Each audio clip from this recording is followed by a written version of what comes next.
大家好，今日要介紹嘅碧璽係啦，佢喺水晶入邊啦，咁唯一一種可以叫做寶石嘅係啦。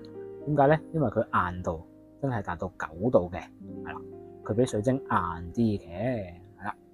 好，咁呢條碧璽有啲咩特別咧？我哋首先望一望先，佢有幾粒係西瓜碧璽嘅，有綠啦，有紅色喺度嘅，仲要有貓眼線喺度噶係啦，幾靚。咁揀碧璽咧，仲要睇埋有冇藍色嘅碧璽，因為藍色嘅碧璽咧比較少有啲嘅。咁有翻呢幾粒咧，都比較值租啲先啦，係啦。好，咁碧璽有咩用途咧？咁有個講法啦，就係叫做旺夫石，係啦。咁顧名思義就係旺咗你丈夫先啦。如果未有丈夫嘅唔緊要，佢有微電流，咁其實可以幫你沖散下啲抑鬱啊，帶動下血液循環咁樣嘅，係啦。咁佢仲可以咧幫你增強下啲人緣啦、人際關係啊咁樣嘅，同埋都可以招下財咁樣嘅，係啦。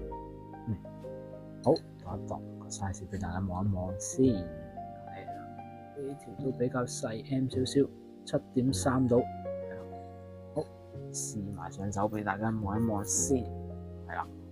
我就會比較有少少緊，因為呢條都比較女士嘅 size 嚟嘅。咁戴上手都幾靚嘅，佢嘅色，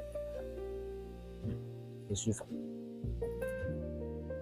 好啦，咁今日介紹嘅呢條就係碧璽啦，彩碧璽嚟嘅，係啦。咁中意呢條片嘅可以 like 同 share 俾朋友啦。咁你想跟得貼嘅可以 subscribe 埋我哋嘅 YouTube channel 嘅，多謝大家，拜拜。